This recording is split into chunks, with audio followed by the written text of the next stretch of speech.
আমন্ত্রণ সবাইকে road two democracy অনুষ্ঠানে, সঙ্গে আছে ডক্টর তৌহিদুল হক। দর্শক, অনুষ্ঠানটি শুক্র থেকে রবি এই 3 দিন এই সময় আরটিভিতে নিয়মিত সম্প্রচার হয়, দেখার আমন্ত্রণ রইল।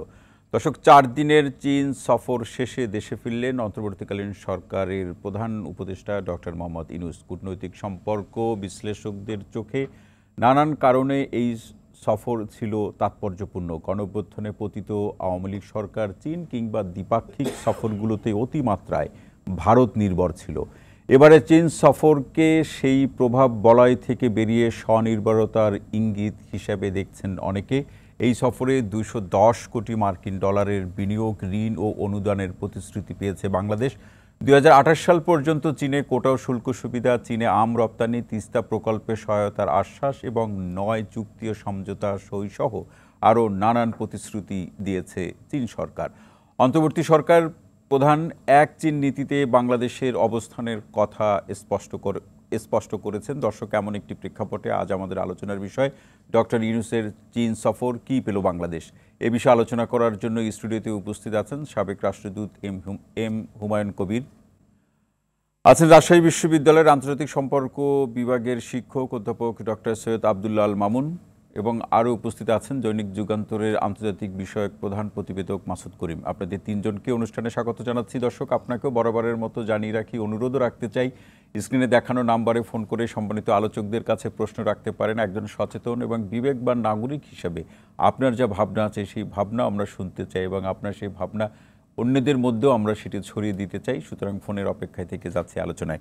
শুরুতেই এম হুমায়ুন কবির স্যার আসতে চাই। একেবারে এভাবে আলোচনাটি শুরু করতে চাই, এরপরে পর্যায়ক্রমে আমরা অন্যান্য বিষয়গুলো বোঝার চেষ্টা করব আপনাদের কাছ থেকে।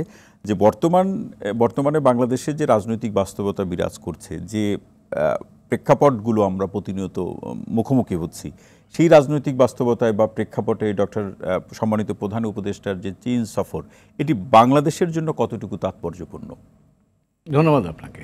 তাৎপর্যপূর্ণ তো বটেই, তার কারণ হচ্ছে যে সরকার প্রধান পর্যায়ের যে কোনো সফরটাই তাৎপর্যপূর্ণ বলে মনে করা যেতে পারে। তো কাজে এখানে আরও 2-3টা বিষয় একটু যোগ করব। সেটা হলো, ধরেন তিনি কিন্তু বাও যেটা কনফারেন্স হয় ফর এশিয়া, এটা এশীয় দেশগুলোর একটা সম্মেলন, তার আমন্ত্রণে তিনি ওখানে গিয়েছিলেন। ওখানেই তিনি প্রথম দিন বক্তৃতা করেছেন 27 তারিখে। বক্তৃতা করে তারপরে তিনি বেইজিংয়ে এসেছেন, এবং বেইজিংয়ে এসে চীনের রাষ্ট্রপতি শি জিনপিংয়ের সাথে দ্বিপাক্ষিক আলাপ আলোচনা করেছেন। পরবর্তীতে আরও বিভিন্ন কিছু ফাংশন, বিনিয়োগ সংক্রান্ত, তারপর বিশ্ববিদ্যালয়, পিকিং বিশ্ববিদ্যালয় উনি কথা বলেছেন, এবং ওখান থেকে তিনি একটা ডক্টরেট উপাধিও পেয়েছেন। তো কাজেই এটাকে বিভিন্ন মাত্রিকভাবে তিনি এই সুযোগটাকে কাজে লাগিয়েছেন।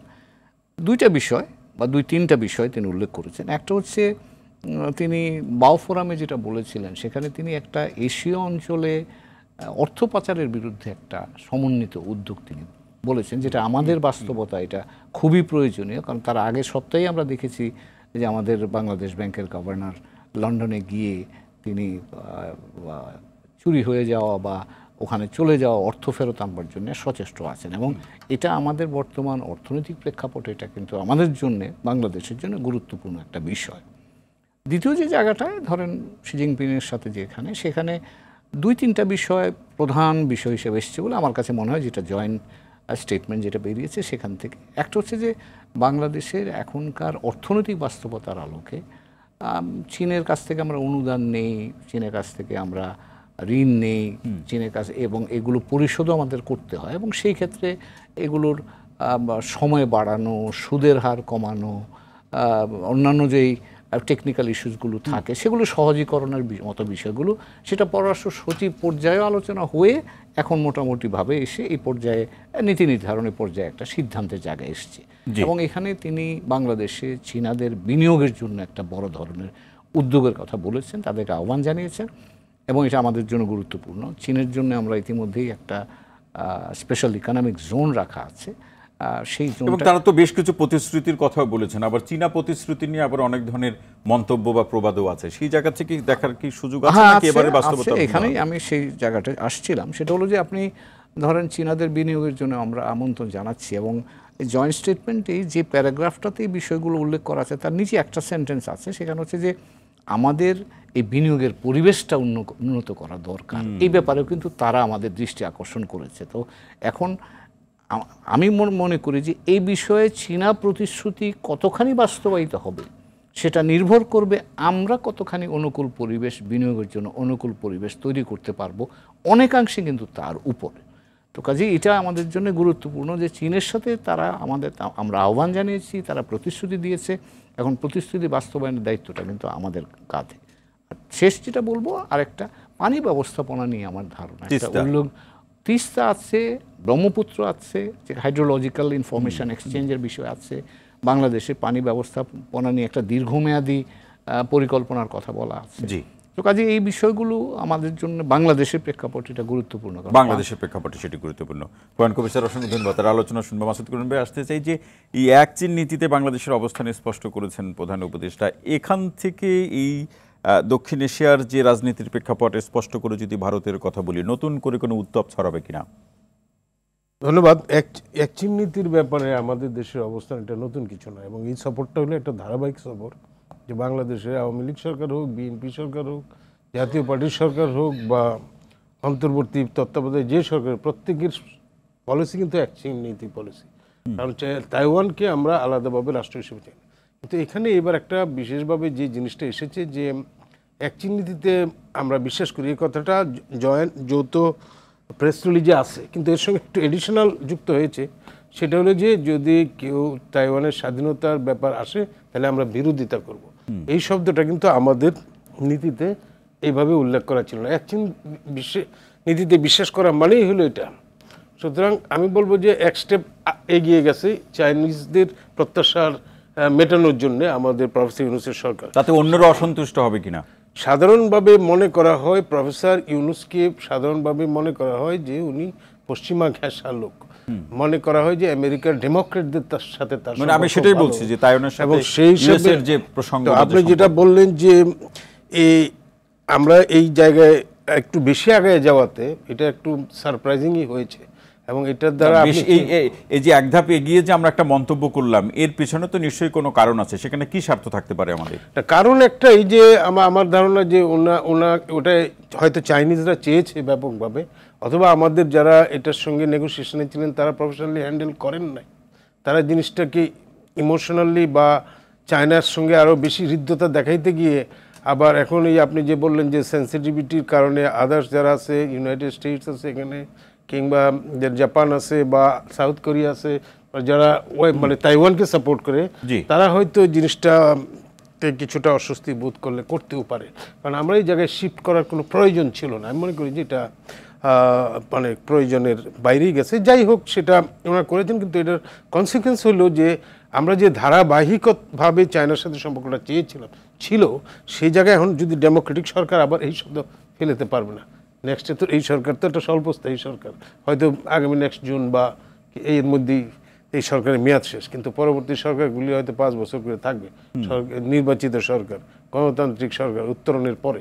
তো সেই ক্ষেত্রে কিন্তু এই জায়গাতে আমাদের থাকতে হবে, এবং এই জায়গাতে থাকার কারণে বাংলাদেশের উপরে ওয়েস্টার্ন বা যারা চায়না বিরোধী আছে তাদের রিলেশনের উপরে যে কী ধরনের ছায়া পড়ে সেটা আমরা এখনই বলতে পারছি না, কিন্তু আমার ধারণা যে এই জায়গাটায় আমার মনে হয় যে নতুন একটা মানে আমি এটা হুমায়ুন ভাই ভালো বলতে পারবেন, লাইন যে যুক্ত হলো সেই লাইন কতটা দৌড়াবে এবং কতটা আমাদেরকে অস্থির রাখবে। তবে এই প্রশ্নের সাথে একটা ইতিবাচক দিকও আছে মাসুদ করিম ভাই, সেটিও আলোচনা আমরা নিয়ে আসতে চাই। যে আমরা অতীতের সরকারগুলোর ক্ষেত্রে, বিশেষ করে বিগত সরকারের সময়, আওয়ামী লীগ সরকারের সময় দেখেছি চীন সফরের আগে তারা গণমাধ্যমে বলেছে যে চীন সফরের ক্ষেত্রে ভারতের কোনো আপত্তি নেই, অর্থাৎ চীনে সফর করতে গেলে ভারতের কোনো আপত্তি নেই।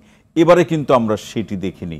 তা এই জায়গাতে তো আমরা একটা স্বনির্ভরতা বলুন, নিজের একটা সেলফ ক্যাপাসিটি তো আমরা তো দেখাতে পেরেছি, বর্তমান সরকার তো সেটা দেখাতে পেরেছে। একটা কথা তো আপনি ইন্ট্রোডাকশনে বলেছেন যে আগের সরকার, শেখ হাসিনার সরকার ইন্ডিয়া নির্ভর ছিল, যদি খোলাখুলি ভাবে চীনে গেলেই বলতো যে চীনে সফরের ব্যাপারে আমাদের কথা হলো যে আমরা যে চায়না আজকে সফরটা করলাম, প্রফেসর ইউনূস সফর করলেন, এটা কিন্তু ইন্ডিয়ার বিরুদ্ধে না, আমি বিরুদ্ধে বলছি না, বা ইন্ডিয়ার সাথে এটা কোনো সম্পর্ক নাই। আমরা চায়নার সাথে আমরা সম্পর্ক করবো আমাদের স্বার্থ বিবেচনায়, ইন্ডিয়ার সাথেও আমাদের সম্পর্ক হবে আমাদের স্বার্থ বিবেচনায়।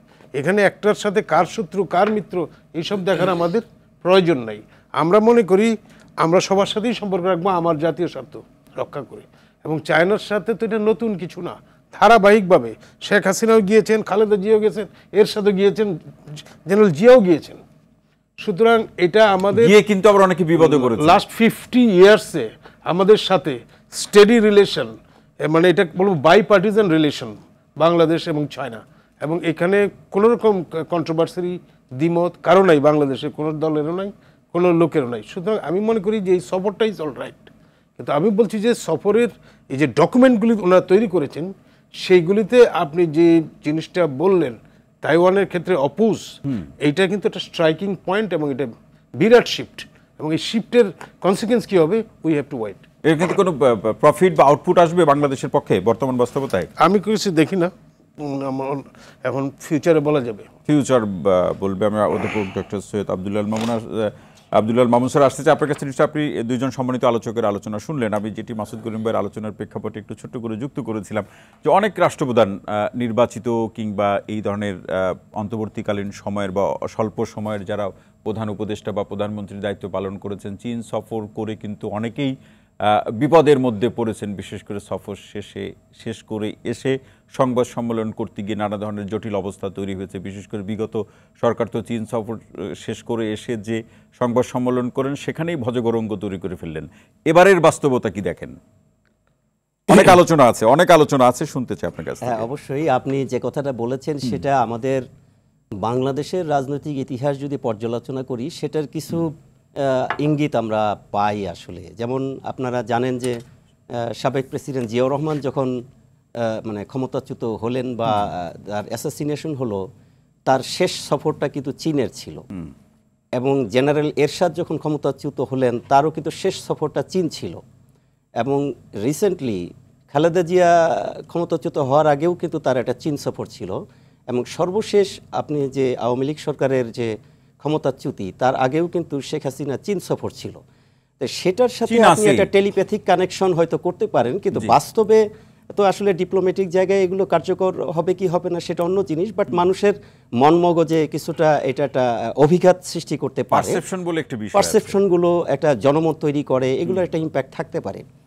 কিন্তু আমরা তো আসলে যখন স্ট্র্যাটেজিক্যালি চিন্তা করব তখন তো এই জিনিসগুলো ওইভাবে আমরা দেখব না। এটা হয়তো জেনারেল পাবলিক অপিনিয়নের ক্ষেত্রে একটা ইম্প্যাক্ট বা মনোজগতে মনস্তাত্ত্বিক ক্ষেত্রে একটা ইম্প্যাক্ট করতে পারে, সাইকোলজিক্যাল ডিসকোর্স থাকতে পারে। কিন্তু আমার প্রশ্নটা হলো তাহলে এই জায়গাতে আব্দুল্লাহ মামুন স্যার, যে ধরুন বাংলাদেশের এই বর্তমান পরিস্থিতি নিয়ে মার্কিন যুক্তরাষ্ট্র অবজার্ভ করছে, ভারত অবজার্ভ করছে, এবং দুই রাষ্ট্রের পক্ষ থেকে আমরা নানা ধরনের মন্তব্য, মার্কিন যুক্তরাষ্ট্র এবং ভারতের পক্ষ থেকে নানা ধরনের মন্তব্য আমরা শুনছি।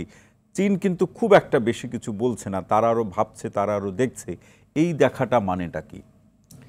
না, আমরা যদি এটাকে স্ট্র্যাটেজিক্যালি দেখি, আপনি দেখেন যে বাংলাদেশে ঠিক স্বাধীন হওয়ার পর থেকে বর্তমান পর্যন্ত যদি বাংলাদেশের বিভিন্ন সরকারের ফরেন পলিসিগুলোকে আপনি কম্পারেটিভ স্টাডি করেন, তাহলে আপনারা দেখবেন যে মানে আওয়ামী লীগ যখনই ক্ষমতায় থাকে তারা একটা ভারতমুখী একটা নীতি তারা ফলো করে, এবং যখন আওয়ামী লীগ ক্ষমতায় থাকে না, এন্টি আওয়ামী লীগ সেন্টিমেন্টের সরকার ক্ষমতায় থাকে, তারা কিন্তু চীন ঘেঁষা নীতি সেটা অবলম্বন করে। এটা কিন্তু স্পষ্ট আমরা দেখতে পাচ্ছি, এটা বহুদিন ধরে এটা চলছে এবং এটা স্পষ্ট। এখন জিনিসটা হলো যে এটা ন্যারেটিভস হতেই পারে, সরকার পরিবর্তনের সাথে সাথে সম্পর্কের বদল হবে, তার বন্ধু বদল হবে, নিজস্ব এজেন্ডা সম্পর্ক বদল হবে। সেক্ষেত্রে আমাদের যে জিনিসটা দেখতে হবে যে প্রথমত দুটো জিনিস, একটা হলো যে বাংলাদেশ রাষ্ট্রের যে জিওগ্রাফিক্যাল সিচুয়েশন বা লোকেশন, সেই হিসেবে আমাদের চারিদিকে ভারত, এবং আমরা কিন্তু প্রতিবেশী পরিবর্তন করতে পারি না, এটা কিন্তু মৌলিক একটা বিষয়।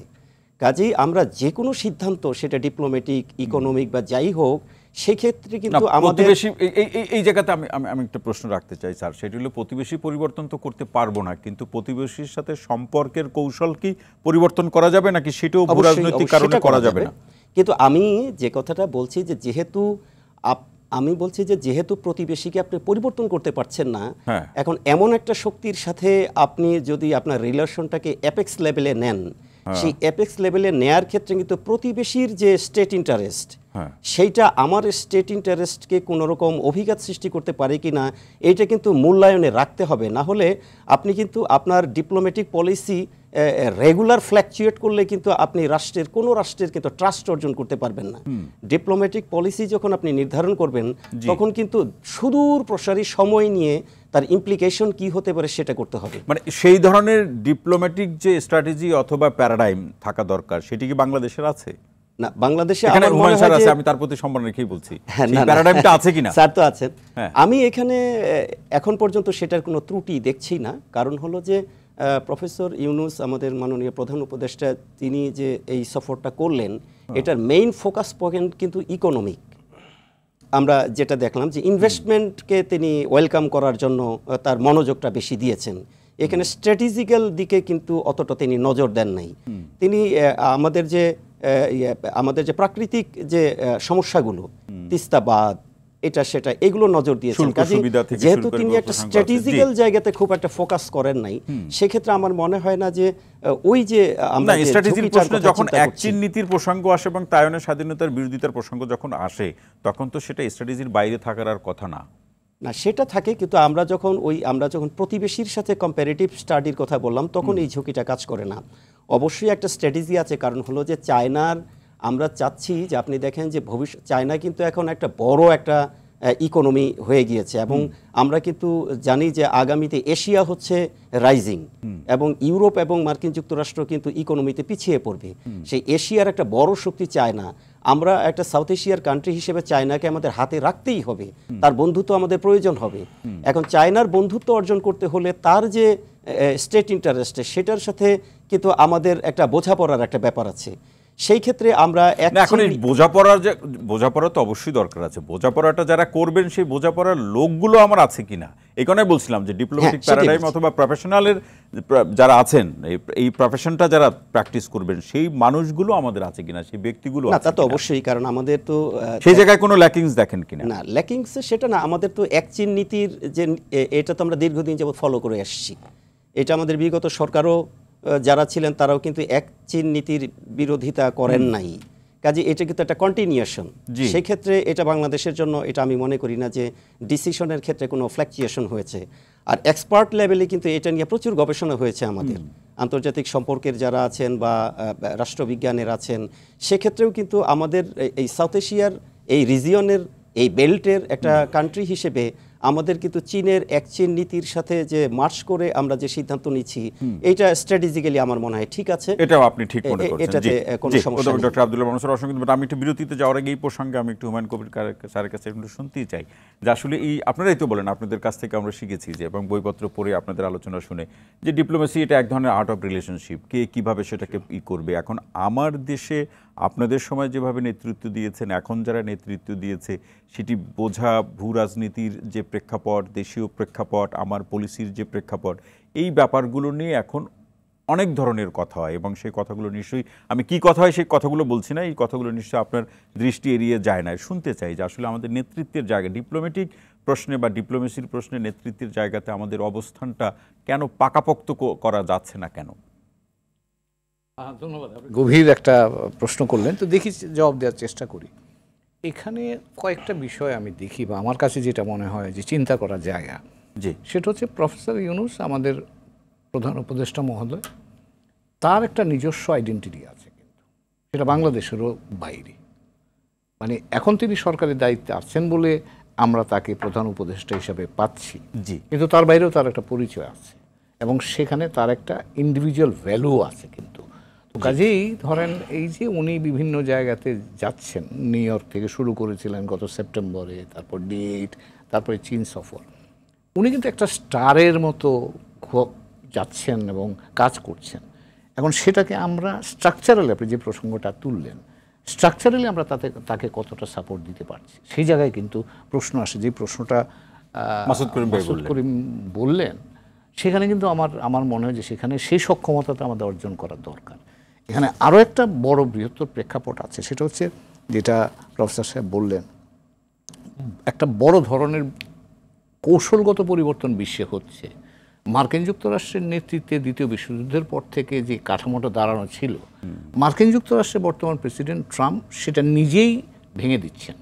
তিনি তার মিত্র শত্রু সেখানে কোনো তফাৎ করছেন না। ফলে সারা বিশ্বে যে এই যে ধরনের একটা বড় ধরনের পরিবর্তন হচ্ছে, এই পরিবর্তনের প্রেক্ষাপটে আপনি লক্ষ্য করবেন বিভিন্ন দেশগুলো তাদের আঞ্চলিক পরিমণ্ডলের প্রতি আবার মনোযোগী হচ্ছে।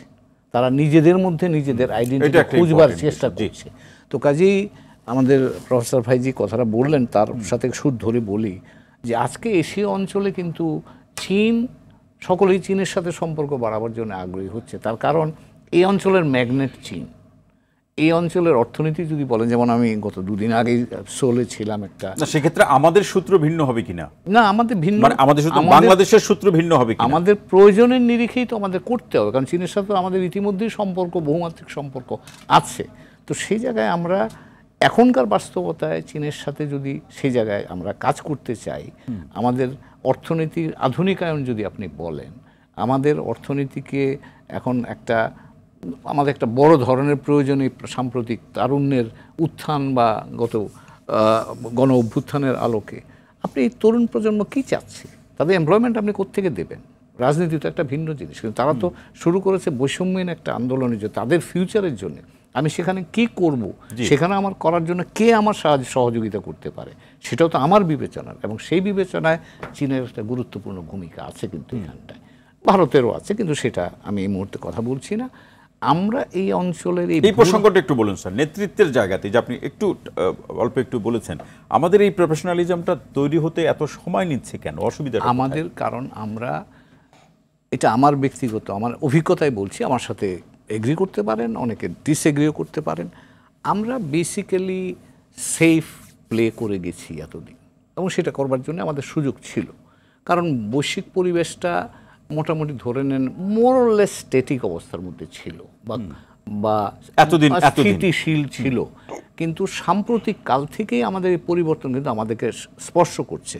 রোহিঙ্গা ইস্যুটার কথাই যদি আপনি ধরেন, রোহিঙ্গা ইস্যুটাকে কিন্তু আমরা মানবিকভাবে ব্যাখ্যা করছি, কিন্তু রোহিঙ্গা ইস্যু আমাদের জন্য প্রথম চ্যালেঞ্জ ভূরাজনৈতিক চ্যালেঞ্জ। কারণ এই ইস্যুটার লক্ষ্য করেন আপনি, ভারত চীন রোহিঙ্গা ইস্যুতে এক জায়গায় দাঁড়ালো, তার অর্থটা কি দাঁড়ালো?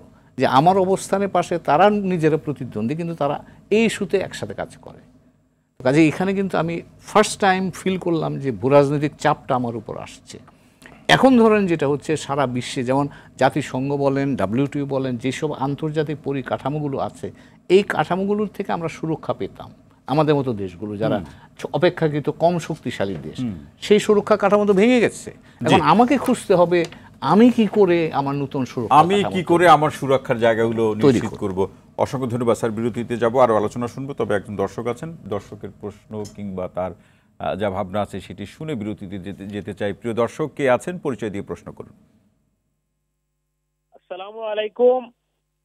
ওয়ালাইকুম আসসালাম, আপনাকে অনুষ্ঠানে স্বাগত জানাচ্ছি। একটু জোরে বলতে হবে ভাই।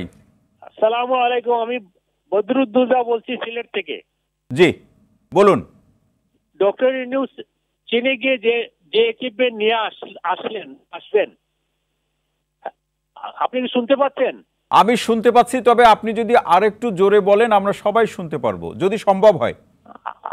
আচ্ছা ঠিক আছে, আমি বলছি, এখন কি শুনতে পাচ্ছেন প্লিজ? জি জি জি শুনতে পাচ্ছি ভাই, বলুন। আমি আপনার আজকের প্যানেলের সবার কাছে আমার জানা এটা যে ডক্টর ইউনূস একটা বড় ধরনের ইকুইপমেন্ট নিয়ে আসবেন চীন থেকে, ঠিকই আছে। উনি আসার পরে বাংলাদেশের পলিটিক্যাল পার্টিগুলোর সাথে কি শেয়ার করবেন আগামীতে কিভাবে এগুলা বাংলাদেশে অ্যাপ্লাই হবে? বিকজ একটা ইলেকশন করে তো পলিটিক্যাল পার্টি কেউ না কেউ ক্ষমতায় আসবে বা তারাই এগুলা শেয়ার করবে আগামীতে। এটা উনি কিভাবে করবেন বা কতটুকু করবেন ইত্যাদি ইত্যাদি নিশ্চয়ই আমি বুঝাতে পারছি। অসংখ্য ধন্যবাদ, অসংখ্য ধন্যবাদ প্রশ্ন করার জন্য, অসংখ্য ধন্যবাদ। এই প্রসঙ্গটি নিয়ে আমরা আলোচনা করবো। মাসুদ ভাই, এইটাই প্রশ্ন আপনার কাছে থাকলো যে আসলে ডক্টর মোহাম্মদ ইউনূস যে আলোচনাগুলো চীনের সাথে করে আসলেন সেটি রাজনৈতিক দলগুলোর সাথে তিনি কিভাবে শেয়ার করবেন, কারণ একটা সময় নির্বাচন হবে, রাজনৈতিক দলগুলো নেতৃত্ব দিবে, তাদের তো এটা কন্টিনিউ করতে হবে। মাসুদ করিম ভাই, দর্শক যে প্রশ্নটি রাখলেন খুব গুরুত্বপূর্ণ, নিশ্চয়ই আপনারাও সেটি শুনেছেন যে এই সফর, ডক্টর মোহাম্মদ ইউনূসের এই সফর, যে আলোচনা হলো, যে সমঝোতা স্মারকগুলো হলো, চুক্তি হলো, যা কিছু হলো, সেটি রাজনৈতিক দলগুলোর সাথে আলাপ আলোচনার প্রেক্ষাপট সরকার কিভাবে এটা সম্পন্ন করবে বা সরকার বা কিভাবে ভাবতে পারে, কারণ একসময় তো এগুলো রাজনৈতিক দলের সরকারকেই এরা ডিল করবে বা সরকারগুলোতে এটা লিড করবে। শুনতে চাই। ধন্যবাদ। আমাদের দর্শক বন্ধু যে প্রশ্নটা করলেন, এটা আপনি যেটা বললেন অত্যন্ত গুরুত্বপূর্ণ এবং আমি ওনাকে অ্যাপ্রিসিয়েট করি যে একটা গুরুত্বপূর্ণ প্রশ্ন উনি করেছেন। প্রফেসর ইউনূসের এই সফরটা হলো, আমি আগেও বলেছি যে এটা একটা বাংলাদেশের ফরেন পলিসির ধারাবাহিক সফর। মানে বাংলাদেশের রাজনৈতিক সরকার ও রাজনৈতিক সরকার যে ধরনের সরকারই থাকছে, প্রত্যেকটা সরকারই পারলে প্রথম সফরটাই চায়না করেছে, ওনারটাও প্রথম বাইলেটারাল ভিজিটটা চায়না হলো। তো সেই দিক থেকে সেই ধারাবাহিকতা করছে, কিন্তু এই সরকার হলো একটা স্বল্পমেয়াদী সরকার, এটা হলো অন্তর্বর্তী সরকার। সুতরাং ওনারা যে সমস্ত এগ্রিমেন্ট এখানে করেছেন, বা আপনি যদি ওনারা যে একটা অ্যাসেসমেন্ট করে বললেন যে এখানে $2.1 বিলিয়ন মতো ইনভেস্টমেন্ট, লোন কিংবা এই গ্রান্ট এসছে, এইগুলি বাস্তবায়ন, এইগুলি যে কালকেই বাস্তবায়ন হয়ে যাবে তা নয়, কারণ এগুলির পেছনে পৃথক পৃথক নেগোসিয়েশন লাগবে। এখানে যদি একটা ইনভেস্টমেন্ট করতে চায় বা একটা লোন দিতে চায়, গ্রান্ট দিতে চায়, সেগুলি প্রজেক্টগুলির উপরে প্রচুর নেগোসিয়েশন হবে। সেই নেগোসিয়েশন এই সরকারের শেষ করে যেতে পারবে তা নয়। না, সেটা তো একটা স্পিরিট মাসুদ ভাই, কিন্তু দর্শকের আরেকটা মূল স্পিরিট হলো যে নিশ্চয়ই আপনি আলোচনা করবেন, আমি একটু ইনক্লুড করি। সেটি হচ্ছে যে এই সফরের আগে রাজনৈতিক দলগুলোর সাথে আলাপ আলোচনা, সেটাও একটা প্রয়োজন ছিল। এসে সংবাদ সম্মেলন বা আলাপ আলোচনা বলি, সেটাও খুব প্রয়োজন। এই প্রয়োজনের জায়গাটা সরকার ভাববে কিনা, আপনার কাছে কি মনে হয় যে রাজনৈতিক বাস্তবতা আছে? এই রাজনৈতিক বাস্তবতায় এখানে যে মানে আমি বলবো যে চীনের সাথে এই সফরের ব্যাপারে বা এই সফরের আউটকামের ব্যাপারে যদি স্ট্র্যাটেজিক দু একটা লাইন যেগুলি আমরা বলছি সেটা বাদে যদি এটার যদি কয়েকটা কনসিকুয়েন্স দেখেন, ইকোনমিক কোঅপারেশনটা যদি দেখেন, কিংবা যদি আপনি রোহিঙ্গার ব্যাপারে চাইনিজ সহযোগিতা আমরা যদি চাই, কিংবা আমরা যদি বলেন যে ঠিক আছে আমাদের ফরেন পলিসি একটা রিজিওনাল, যেটা হুমায়ুন ভাই বললেন যে রিজিওনাল কোঅপারেশনের আওতার মধ্যে আনতে সবাই ভাবছে। হ্যাঁ, এই বিষয়গুলিতে আমার মনে হয় না যে এখানে কোনো রাজনৈতিক পক্ষ দ্বিমত করার মতো জায়গা আছে। সুতরাং সেখানে এটা একটা ধারাবাহিকভাবে চলবে। হ্যাঁ, উনি যদি এই জিনিসগুলি নিয়ে পলিটিক্যাল পার্টিগুলির সাথে উনি শেয়ার করেন যে হ্যাঁ আমি এটা আলোচনা করি, সেটা ইজ গুড। বাট যদি এটা নাও করেন, ইট ডাজ নট মিন যে এটা ইমপ্লিমেন্টেশনে কোনো সমস্যা হবে। কারণ চাইনিজ কর্তৃপক্ষ গত সরকারের সঙ্গে, আগের সরকারের সঙ্গে, তার আগের সরকারের সঙ্গে কন্টিনিউয়াস ইন টাচ উইথ, এবং এখনও যারা বাইরে আছে সরকারের রাজনৈতিক পক্ষ, প্রত্যেকটা রাজনৈতিক দলের সাথে ওনারা ইন টাচ, এবং এমনকি জামাতি ইসলামী পর্যন্ত, বিএনপি কিছুদিন আগে সফর করে আসলে। হ্যাঁ, তো এখানে রাজনৈতিক দুই পার্টির মধ্যেও একটা যোগাযোগ আছে, এবং এখানে এমন কিছু কন্ট্রোভার্সিয়াল কিছু হয় নাই যেটা একটা পলিটিক্যাল পার্টির সঙ্গে খুব মানে ফর্মাল কনসালটেশনের প্রয়োজন আছে। ইনফর্মালি হয়তো তারা বলতে পারে, বাট এইগুলি আমার মনে হয় মোরাললেস এটা ধারাবাহিকভাবে এগুলি ইমপ্লিমেন্ট হবে। যেমন মেজর যে জায়গাটায় হয়তো একটা পলিটিক্যাল বা সেন্সিটিভিটি জিও পলিটিক্যাল যে তিস্তার ব্যাপারে, সেই জায়গায় তো কোনো চুক্তি হয় নাই এখনো, এটা তো আলোচনা হয়েছে, যেটা ওরাল কমিটমেন্ট, হ্যাঁ সেটা আলাপ আলোচনা হয়েছে ইন এ ব্রড, যে রিভার কোঅপারেশন, যে 50 ইয়ার্স প্ল্যানের কথা বলা হচ্ছে। এইগুলি তো আমাদের টেকনিক্যাল সহযোগিতা, ইকোনমিক সহযোগিতা, লোন, অর্থনৈতিক উন্নয়ন, ইনফ্রাস্ট্রাকচার উন্নয়ন, কালচারাল সহযোগিতা, এডুকেশনাল সহযোগিতা, এখন লেটেস্ট যেটা দিল যে ট্রিটমেন্টের ব্যাপারে কুনমিংয়ে হাসপাতাল, এখন শুনলাম যে এটা সার্ভিস চালু হবে, এয়ারলাইন সার্ভিস চালু হবে। এই বিষয়গুলি নিয়ে আমার মনে হয় না যে কোনো পলিটিক্যাল পার্টির কোনো আপত্তি আছে। এই ধরনের অর্থনৈতিক আমাদের জাতীয় স্বার্থে এগুলির প্রয়োজন, এবং চাইনিজ যে সহযোগিতা সেই জায়গাটায় আমি মনে করি যেটা সাপ্লিমেন্ট হবে ওনার এই সফরটা। একেবারে ছোট্ট করে জানতে চাই, যেহেতু আপনি বললেন যে দেশের মধ্যে রাজনৈতিক দলগুলোর আপত্তি থাকার কথা না, কারণ আমরা বিশ্বাস করতে চাই মনে প্রাণে ডক্টর মোহাম্মদ ইউনূস যে কাজগুলো করেছেন, সেখানে গিয়ে চুক্তি করেছেন, সেটি মানুষের কল্যাণের জন্য, দেশের কল্যাণের জন্য। কিন্তু অন্য দেশের আপত্তির জায়গাগুলো কিভাবে ডিল হবে? অন্য দেশেরও এখানে আপত্তির কোনো কিছু সেন্সিটিভ হয় না। এনে যদি সিকিউরিটি কোনো একটা বড় প্যাক্ট হইতো, যেটা হয়তো ইন্ডিয়ার বা প্রতিবেশী দেশগুলির জন্য কনসার্ন থাকতো, ইন্ডিয়ানরা তো আমাদের সাথে অর্থনৈতিক সহযোগিতার ব্যাপারে চায়নার সাথে ইন্ডিয়ার বা অন্য কোনো দেশে কোনো আপত্তি নাই, এবং ইন্ডিয়ার তারাও সেই অর্থনৈতিক সম্পর্ক বহাল রাখছে। বাণিজ্য, বিনিয়োগ, এইসব বিষয়ে কারো কোনো আপত্তি। মার্কিন যুক্তরাষ্ট্র, ইভেন মার্কিন যুক্তরাষ্ট্র, ট্রাম্প প্রশাসন তো ওনাদের সাথে ব্যবসা বাণিজ্যের ব্যাপারে প্রায়োরিটি দিচ্ছে। আগের সরকার কথা আমি বলতে পারছি না, কিন্তু ট্রাম্প তো এখন বাণিজ্যটাই হলো তার প্রধান আকর্ষণের জায়গা। রাশিয়ার সাথে পর্যন্ত হাত মিলাচ্ছে, চায়নার সাথেও তারা কিন্তু এখন ট্রাম্পের যে পলিসি, যে ট্রাম্প দিচ্ছে তাতে কোনো অসুবিধা নেই, কিন্তু অন্য কেউ হাত দিলে সেখানে তার অসুবিধা আছে। যে তুমি কেন ব্যবসা দিলে বাণিজ্য ভাই? নিয়ে আই ডোন্ট থিঙ্ক যে there will be a major কোনো কনসার্ন তাদের সেটি আছে। আপনি দেখছেন? আমি মনে করি যে যদি রিজনাল সিকিউরিটি বা রিজনাল তারা যে অ্যালায়েন্সগুলি যেগুলি করে, যেগুলি পিওর ইকোনমিক, সেই জায়গায় আমার মনে হয় না। যদি এটার মধ্যে কোনো স্ট্র্যাটেজিক ব্যাপার থাকে, যেমন ধরেন তিস্তা প্রজেক্টটা, এইটা নিয়ে ইন্ডিয়ার আপত্তি থাকলে থাকতেও পারে। কারণ যখন আমরা দেখলেন যে যখন চাইনিজরা প্রপোজালটা দিল, তারপরই ইন্ডিয়া থেকেও একটা প্রপোজাল দিল যে আমরা ওইটা প্রজেক্টটা করতে চাচ্ছি, তখন বাংলাদেশ একটু চিন্তা ভাবনা করছে যে ইকোনমিক লাভ শুধু না, একটু স্ট্র্যাটেজিক সম্পর্ক, এই সার্বিকভাবে একটা ওটা নিয়ে কিন্তু একটা বিরোধ হয়েছিল, এটা নিয়ে কিন্তু একটা স্ট্র্যাটেজিক বিরোধ হয়েছিল। সেই জায়গায় তো কোনো অগ্রগতি এখানে নাই। আমি দেখতেছি ইকোনমিক উন্নতির ব্যাপারে আমরা তো অবশ্যই চায়নার সাথেও সম্পর্ক রাখবো, মার্কিন যুক্তরাষ্ট্রের সাথেও রাখবো, ইন্ডিয়ার সাথেও রাখবো, এভরিবডি আমাদের ইকোনমিক উন্নতি, মধ্যপ্রাচ্যের সাথে রাখবো, আমাদের লোকজন পাঠাইয়া। সেইটার মধ্যে আমি এরকম কিছু দৃশ্যমান কিছু দেখা যায় নাই যেটা নিয়ে আপত্তি করতে পারে, আনলেস তাদের ওই যে তাইওয়ান ইস্যুটা বা অন্যান্য বিষয়গুলোর ব্যাপার ছাড়া। বাট আমাদের ইকোনমিক সহযোগিতার ব্যাপারে বহির্বিশ্বের আমার মনে হয় না যে এখানে যদি তাদের কোনো কনসার্নে আমরা হাত দিতাম তাইলে হয়তো তারা আপত্তি করতে পারত। মাসুদ করিম ভাই, অসংখ্য ধন্যবাদ। অধ্যাপক ডক্টর আব্দুল্লাহ আল মামুন স্যার, আসতে চাই, নিশ্চয়ই আপনি আলোচনা শুনলেন এবং সেই পক্ষ থেকে বা সেই পর্যায় থেকে প্রশ্নটির ধরন এরকম, ভুল হলে ক্ষমা করবেন এবং শুধরে দিবেন। সেটি হচ্ছে ডক্টর মোহাম্মদ ইউনূসের প্রথম দ্বিপক্ষীয় সফর কিন্তু এটি। এবং সাধারণত আমরা কি দেখি যে কোনো রাজনৈতিক দলের সরকার আসলে সাধারণত চীনে প্রথম সফরটা করে থাকেন। কবে নির্বাচন হবে সেই নির্বাচন নিয়ে এখানে নানা ধরনের রাজনৈতিক দলগুলোর মধ্যে প্রশ্ন আছে, চীনের একটা অর্থনৈতিক সহযোগিতার প্রশ্ন আছে। এই প্রসঙ্গ থেকে কি এটাকে আমরা মিলিয়ে দেখতে পারি বা দেখার সুযোগ আছে? কতটুকু সুযোগ আছে? আসলে তো জটিলতা ফেলে দিলাম না তো?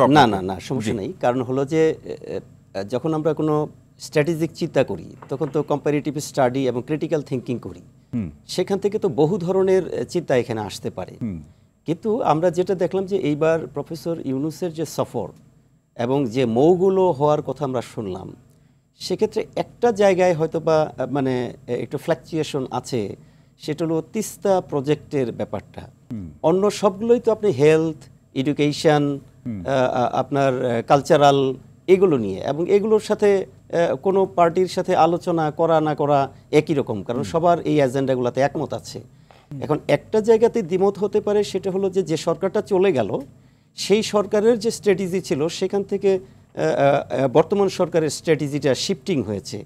সেইটা হয়তো তাদের মাথায় রাখতে হবে যে যদি সামনে একটা ইলেকশন দেয়, সেই ইলেকশনে যদি মানে বিগত সরকার অংশগ্রহণ করার সুযোগ পায়, তাহলে নির্বাচনী ফলাফলের উপর ভিত্তি করে পরবর্তীতে যারা আসবে তারা এই পলিসিটিকে গ্রহণ করবে কি করবে না, সেই চিন্তাটা কিন্তু চায়নার মাথাতেও থাকতে পারে। না, সেটা তো একটা বিষয়, কিন্তু আমার প্রশ্নের আরেকটা গুরুত্বপূর্ণ প্রশ্ন হলো, যেটি সাধারণ মানুষের মধ্যে আলোচনা আছে, রাজনৈতিক দলও টুকটাক আলোচনা করছে, যে ডক্টর মোহাম্মদ ইউনূসের সরকার প্রলং হওয়ার ক্ষেত্রে, এটাকে আরও দীর্ঘ সময় ধরে ক্ষমতায় থাকার প্রশ্নে এই সফরের সম্পর্ক কি? আমি এখানে একটা ছোট্ট তথ্য আপনাকে দেই। আপনারা হয়তো সবাই জানেন, সোশ্যাল মিডিয়াতে কিন্তু ব্যাপকভাবে প্রচারণা হচ্ছে যে প্রফেসর ইউনূসকে আমরা দীর্ঘদিন ক্ষমতায় চাই, এবং একটা শ্রেণী থেকে আমরা প্রায় যদি দেখেন বিভিন্ন জায়গায় কমেন্টে আমরা দেখছি বলা হচ্ছে যে নির্বাচনের প্রয়োজন নাই, প্রফেসর ইউনূসকে আমরা দীর্ঘদিন ক্ষমতায় চাই। এবং এই যে প্রচারণাটা চলছে, তার পেছনে যারা প্রচারণা করছে তাদের আর্গুমেন্টটা এরকম হচ্ছে যে প্রফেসর ইউনূস হচ্ছেন একজন গ্লোবাল রেকগনাইজড একজন পার্সোনালিটি, সেইটাকে ইউজ করে বাংলাদেশ কতটুকু এগিয়ে যেতে পারে। সুতরাং ইলেকশন করলে উনি তো হয়তো আসতে পারবেন কি পারবেন না, কারণ উনি তো আর ইলেকশনে অংশ নেবেন সেটা যদি হয়। এখন তো আপনি সোশ্যাল মিডিয়াটাই মেইন স্ট্রিম মিডিয়াতে পরিণত হয়ে যাচ্ছে, কারণ সোশ্যাল অভিঘাত হচ্ছে। ওখান থেকে তো আমি র পাচ্ছি, সোশ্যাল মিডিয়া থেকে আমি মানুষের র অপিনিয়নটা পাচ্ছি, এটা তো খুব ইম্পর্টেন্ট, এটা তো আমি অস্বীকার করতে পারছি না। সেটাকে আমি যদি আমলে নেই তাহলে আমরা কিন্তু অবশ্যই এই সফরটার তার ইমেজ বিল্ডিং এর ক্ষেত্রে কতটুকু ইম্প্যাক্ট করবে সেটার একটা কানেক্টিভিটি কিন্তু আছে। সেটার একটা কারণ আমি কথাটা ছোট্ট করে শেষ করি যে সাধারণত তাত্ত্বিকভাবে আপনি যদি চিন্তা করেন, ইন্টারিম সরকারের দুটো কাজ থাকে, একটা হলো রাষ্ট্র পরিচালনার রুটিন কাজ, আর একটা হলো একটা দ্রুত ইলেকশন করা। কিন্তু এই ইন্টারিম সরকারের কিন্তু 3টি কাজ হয়ে দাঁড়িয়েছে। একটা হলো রুটিন ওয়ার্ক, একটা হলো তার হলো মানে ইলেকশনের জন্য কাজ করা, আরেকটা হলো সংস্কার করা। এই যে থার্ড এজেন্ডাটা যখন এই সরকারের সাথে যুক্ত করে দিয়েছেন, তখন কিন্তু আপনি টাইম দিয়ে এটাকে ব্যারিয়ার করতে পারছেন না। সেক্ষেত্রে আমরা কিন্তু এখন কনফার্ম না যে প্রফেসর ইউনূস কি আসলে 1 বছর থাকবেন নাকি 5 বছর থাকবেন, কারণ উনি প্রতিষ্ঠিত হয়েছেন পপুলার জনমতের আন্দোলনের ফল, কোনো লিগ্যাল ম্যান্ডেট বা স্ট্রাকচারালি হন নাই। কাজেই এই তার মানে কি চীন সফরটা বুঝে শুনে করলেন? এটা তো অবশ্যই, কারণ তার তো অবশ্যই স্ট্র্যাটেজি আছে, কারণ উনি যেহেতু একটা সরকার প্রধান, তার একটা ক্যাবিনেট আছে, সেই ক্যাবিনেট একটা রাষ্ট্র চালাচ্ছে, তাদের অবশ্যই তো হিডেন এবং ফোকাসড 2 ধরনের পলিসি থাকবেই। তো আমরা একটু ওয়েট করি সময়ের জন্য, আমরা একটু ওয়েট করি, দেখা যাক কি হয়। অসংখ্য ধন্যবাদ অধ্যাপক doctor Abdul Mamun sir. Humayun Kabir sir, আসতে চাই প্রশ্নটি এরকম, যা আলোচনার যতটুকু আমরা এগিয়ে নিতে পেরেছি, যে দীর্ঘদিন ধরে চীনের সাথে বাংলাদেশের সম্পর্কের আলোচনাটা একটা মৌলিক জায়গায় গিয়ে থমকে দাঁড়িয়েছে। সেই জায়গাটা এরকম যে আমরা চীনকে দেখতাম যে সে আমার উন্নয়নের অংশীদার, কিন্তু দীর্ঘদিন ধরে চীন পলিটিক্যাল পার্টনারশিপ চায়। সেটা নিয়ে কিন্তু বিগত সরকারের সাথে নানা ধরনের বাস হয়েছে, তর্ক বিতর্ক হয়েছে। সেই প্রসঙ্গটাকে সামনে রেখে বর্তমান সরকারের যে রিফর্ম কিংবা এই সরকার সম্পর্কে কিন্তু চীনের কাছ থেকে এই যে সফর শেষ করে সম্মানিত প্রধান উপদেষ্টা আসলেন, আমরা একটি বাক্যও কিন্তু শুনতে পাইনি। ধন্যবাদ আপনাকে। আপনি ঠিকই বলেছেন যে আমরা যেভাবে এখানে সফরটাকে যেভাবে আমরা পেয়েছি, বাংলাদেশি মিডিয়া বা বাংলাদেশি আমি কয়েকটা বাইরের পত্রিকাও পড়েছি, নিশ্চয়ই আপনি পড়েছেন। এখন চীনাদের দিক থেকে আমি বলবো যে সেইভাবে তারা সেটাকে ওইভাবে দেখেছে কিনা তার কোনো ডকুমেন্টেশন আমরা দেখিনি। তবে এটা আমি বিশ্বাস করি, সেটা হচ্ছে যে চীনে প্রফেসর ইউনূস যেটা উনি নিজেই যেটা একটু আগে বলছিলাম, যে তিনি খুবই নন্দিত একজন মানুষ ওখানে, এবং চীনারা তার সাথে কাজ করতে স্বাচ্ছন্দ্য বোধ করে। সেটা আমরা ওখানে তিনি বাও ফোরামে কথা বলেছেন দেখেছি, বিশ্ববিদ্যালয়ে কথা বলেছেন, অন্যান্য যারা ইনভেস্টার্স আছে তাদের সাথে কথাবার্তা বলেছেন, সেটা মোটামুটি পাওয়া গেছে। এবং আমি একটু না সেখানে স্যার একটু যোগ করি যে ডক্টর মোহাম্মদ ইউনূসকে যথেষ্ট সম্মান চীন দিয়েছেন, কিন্তু সেই সম্মানে দেশ কিংবা আমরা নাগরিকরাও সম্মানিত বোধ করি, কিন্তু সেই সম্মান দিয়ে আমার ঘর রক্ষা হবে কিনা? না, ঘর এখন সেটা বলা মুশকিল, কিন্তু ঘর রক্ষার বিষয়টা তো আমি একটু আগে যদি যাই, আপনি যেটা বলছিলেন যে আমাদের স্বাধীনতা দিবসে, মহান স্বাধীনতা দিবসে উপদেষ্টা মহোদয় যে উনি যে জাতির উদ্দেশ্যে যে ভাষণটা দিয়েছিলেন, সেখানে কিন্তু একটা ইন্ডিকেশন তিনি দিয়েছেন, এবং সেখানে মানে তিনি কত দূর যেতে চান বা তার প্রশাসন কতদিন থাকতে চায় তার একটা ইন্ডিকেশন কিন্তু আছে।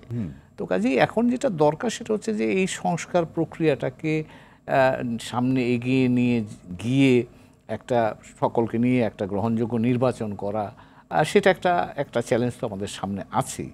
কিন্তু এখানে আমি যেটা মনে করি, আমি যদি একটু ঘুরিয়ে বলি, যে চীনারা বিনিয়োগের কথা বলছে, চীনারা এখানে বড় ধরনের প্রতিশ্রুতি দিচ্ছে, সব কিছু কিন্তু নির্ভর করবে আমরা কাঠামোগুলো কতটা পরিবর্তন করতে পারি, যেই কাঠামোর ভিত্তিতে তাদের সাথেও সহযোগিতাটা সাবলীলভাবে চলতে পারে।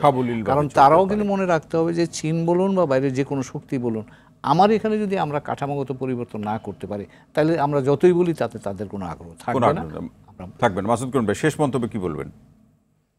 আমি বলবো যে প্রফেসর ইউনূসের যে সফরটা অনুষ্ঠিত হলো চীনে, এই সফরটা অত্যন্ত ইতিবাচক এবং ধারাবাহিকতা রক্ষার জন্য চীনের সাথে সম্পর্কে সেটা একটা ভালো সফর, এবং এটা আমাদের দুই দেশের সম্পর্ককে হয়তো একটা নতুন উচ্চতায় নেবে। একটা ধাক্কা দিবে, তো ধাক্কা দিবে না, দুই দেশের সম্পর্কে বড় ধাক্কা দিবে না, ধারাবাহিকতা রক্ষার ক্ষেত্রে এই সফরটা খুব ভালো সফর। কিন্তু এটার সাথে প্রফেসর ইউনূসের ক্ষমতা দীর্ঘস্থায়ী বা স্বল্পস্থায়ীর কোনো সম্পর্ক নাই, এবং এটার কোনো প্রভাব ফেলবে বলে আমার মনে হচ্ছে না। কারণ এটা নির্ভর করবে এখানকার ডোমেস্টিক পরিস্থিতির উপরে, এখানকার রাজনৈতিক পক্ষগুলি কীভাবে জিনিসটাকে দেখছে সেটার উপরে, এবং রাজনৈতিক কনসেনসাসের ভিত্তিতে উনি সরকার পরিচালনা করছেন এবং করছেন। আর লাস্ট আমি একটা কথা বলবো, যে সংস্কারের কথাগুলি যে আসছে, সংস্কার কিন্তু একটা চলমান প্রক্রিয়া, এবং কোনো একটা সরকার পক্ষে তার এটা শেষ দেখে যেতে পারবে এটা আশা করা যায় না। সুতরাং আমি মনে করি সংস্কার কোনো সরকারের জন্য লিমিটলেস না। সুতরাং ওনাদের উনি নিজেও এটা বলেছেন যে কতটুকু সংস্কার চান, স্বল্প সংস্কার না দীর্ঘ সংস্কার। সুতরাং ওনার কথা অনুযায়ী এই সরকারের হায়েস্ট মেয়াদ হইল 30শে জুন। সুতরাং এখানে আবার বিএনপির আপত্তি আছে। সুতরাং আমি মনে করি এই টাইমফ্রেমের মধ্যেই আভ্যন্তরীণ রাজনৈতিক ডাইনামিক্সের উপরই নির্ভর করবে সরকারের মেয়াদ। এটা চীন সফরের সাথে তার কোনো সম্পর্ক দেখছে না। অধ্যাপক ডক্টর আব্দুল মামুন স্যার, শেষ মন্তব্য। না, আমি যেটা বলি যে আমাদের মাননীয় প্রধান উপদেষ্টা কিন্তু এক সময় বলেছেন যে বাংলাদেশে যে পরিবর্তনটা হয়েছে এটা কিন্তু ম্যাটিকিউলাসলি ডিজাইন্ডের ফল। তো সেক্ষেত্রে উনি প্রথমত একজন শিক্ষক ছিলেন, তারপর গ্লোবাল একজন পার্সোনালিটিতে পরিণত হয়েছে। কাজে যা কিছু ঘটতেছে সব কিছুই যদি ম্যাটিকিউলাসলি হতে পারে, আমাদের সময়ের জন্য অপেক্ষা করতে হবে আসলে। এবং সেটা এখনই আমরা বলতে পারছি না যে কি ঘটছে। সময়ের তো আবার অনেক শ্রেণী বিভাগ আছে, সময় আবার মানে অন্যদিকে টান করবে কিনা, সুসময় হবে কিনা। ইন্টারিম সরকার তো অলরেডি ঘোষণা দিয়েছে যে ডিসেম্বরের মধ্যে একটা ইলেকশনের প্রক্রিয়া শুরু হবে অথবা জুন পর্যন্ত। কিন্তু এখনো নির্দিষ্ট করে বলেন ডিসেম্বর বা জুন পর্যন্ত অপেক্ষা করতে পারি। আগামী বছরের জুনের কথা বলছি, মানে এই বছরের ডিসেম্বর বা আগামী বছরের জুন পর্যন্ত অপেক্ষা করে দেখতে পারি যে আসলে কি ঘটছে আসলে। কারণ তো কাজ করার সুযোগও যেমন দিতে হবে, আবার আমাদের মানে জবাবদিহিতার মধ্যেও থাকতে হবে। এইভাবেই তো আসলে আমাদের চলতে হবে। এখানেও একটা গুড গভর্নেন্স বা সুশাসন অফকোর্স, ইয়েস, অবশ্যই। কারণ আলটিমেটলি জনগণ তো এটা মূল্যায়ন করবে। আলটিমেটলি পাবলিক অপিনিয়ন কিন্তু অলরেডি ক্রিয়েট হয়ে যাচ্ছে। সো সেই ক্ষেত্রে পাবলিক অপিনিয়নের ফোকাসও কিন্তু সোশ্যাল মিডিয়া বা বিভিন্ন জায়গায় আসছে, এবং এই মেসেজগুলো কিন্তু আমাদের মাননীয় প্রধান উপদেষ্টার কাছে যাচ্ছে। কাজে সবকিছু মিলিয়ে এবং অন্যান্য রাজনৈতিক দলের কাছেও যাচ্ছে এবং আম পাবলিক হিসেবে আমাদের কাছেও আসছে। সুতরাং চটজলদি কোনো সিদ্ধান্ত না নিয়ে অপেক্ষা এই মুহূর্তে আমাদের মনে হয় যে গভীরভাবে পর্যবেক্ষণ করা উচিত। সেটাই। হুমায়ুন কবির স্যার, আপনার কথা শুনে শেষ করব, শেষে কি বলবেন? না, এটা আমি বলবো যে একটা জিনিস লক্ষণীয়, সেটা হচ্ছে যে দেশের অভ্যন্তরে যেমন সংস্কার প্রক্রিয়ার কথা বলা হচ্ছে, একটা সামনে নির্বাচনের কথা বলা হচ্ছে, এটা লক্ষণীয় যে গত জুলাই আগস্টের যে এনার্জি তৈরি হয়েছে আমাদের দেশের অভ্যন্তরে, তার একটা প্রতিফলন কিন্তু আমরা পররাষ্ট্রনীতিতেও দেখছি। আপনি লক্ষ্য করেন এই বর্তমান অন্তর্বর্তীকালীন সরকার কিন্তু পররাষ্ট্রনীতির ক্ষেত্রেও তারা বহুমুখী এবং সক্রিয়। প্রফেসর ইউনূস কিন্তু আমাদের প্রধান উপদেষ্টা মহোদয় কিন্তু আসিয়ানের কথা বলছেন, সার্ক পুনরুজ্জীবনের কথা বলছেন, বাংলাদেশকে বা এই অঞ্চলকে ঘিরে, আমি দক্ষিণ এশিয়ার এই অঞ্চলটাকে ঘিরে অর্থনৈতিক পুনরুজ্জীবনের জন্য নতুন নতুন আইডিয়ার কথা বলছেন। তো কাজেই এখানেও কিন্তু নতুন, আমি বলবো যে আমি এক ধরনের সক্রিয়তা দেখছি। এটাও একটা আমাদের অভ্যন্তরীণ সূত্র থেকে আমরা যে অর্জন করেছি, অর্জিত একটা ইতিবাচক অবস্থান বা ফল হিসেবে আমি, এবং সেটা আমরাও দেখতে চাই যে ডক্টর মোহাম্মদ ইউনূসের সফরের মধ্যে দিয়ে চীনের সাথে বাংলাদেশের সকল সম্ভাবনার দুয়ার খুলে যাবে। অসংখ্য ধন্যবাদ হুমায়ুন কবির, অধ্যাপক ডক্টর সৈয়দ আব্দুল্লাহ আল মামুন এবং মাসুদ করিম, আপনাদের তিনজনকে অসংখ্য ধন্যবাদ আজকের আলোচনা আমাদের সময় দেওয়ার জন্য। প্রিয় দর্শক, আজকের মতো রোড টু ডেমোক্রেসি অনুষ্ঠানটি এখানে শেষ করছি। সবাই ভালো থাকুন, সুস্থ থাকুন, নিরাপদে থাকুন। সঙ্গে থাকার জন্য অসংখ্য ধন্যবাদ।